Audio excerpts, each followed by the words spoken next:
પારસા ગામનું જેણે ઘર સજેસ્ટ કર્યું હતું એ છોકરો આ છે, જેણે કીધું હતું કે ભાઈ આવી પરિસ્થિતિ છે ને આવી પરિસ્થિતિમાં પરિવાર રહી છે. એટલે ભાઈ જેટલા પણ ગામવાળા છે તમામ લોકો તાળી પાડે. નમસ્કાર દોસ્તો, મિત્રો આ એ જ વ્યક્તિ છે મિત્રો જેણે ખજૂરભાઈના પારસા ગામનું આ દુઃખી પરિવારનું ઘર ખજૂરભાઈ સુધી સજેસ્ટ કર્યું હતું મિત્રો, કે ખજૂરભાઈ સુધી આ 3 બાળકોનું દુઃખ પહોંચાડ્યું હતું. મિત્રો આ ભાઈ માટે એક લાઇક થઈ જાય અને વિડીયો મેક્સિમમ લોકોને શેર કરી દેજો મિત્રો, જેથી બધા જ લોકો મિત્રો આવી મદદ કરવા માટે આગળ આવે મિત્રો, કે જે આ ભાઈએ કાર્ય કર્યું છે મિત્રો, કે આ બાળકોનો વિડીયો બનાવીને ખજૂરભાઈ સુધી પહોંચાડ્યો, કે આ લોકો કેટલા દુઃખી થઈ રહ્યા છે.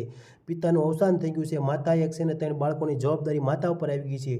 ખૂબ જ દુઃખી પરિવાર હતો. તો આ બાળકોની જવાબદારી મિત્રો આ ભાઈએ ખજૂરભાઈ સુધી પહોંચાડીને ખજૂરભાઈ ત્યાં મિત્રો તમે જો કે આ તાજમહેલ જેવું ઘર બનાવી દીધું છે અને એક જિંદગીમાં સુંદર મજાનું અંજવાળું કર્યું છે. તો મિત્રો આ ભાઈ માટે લાયક થઈ જાય બસ.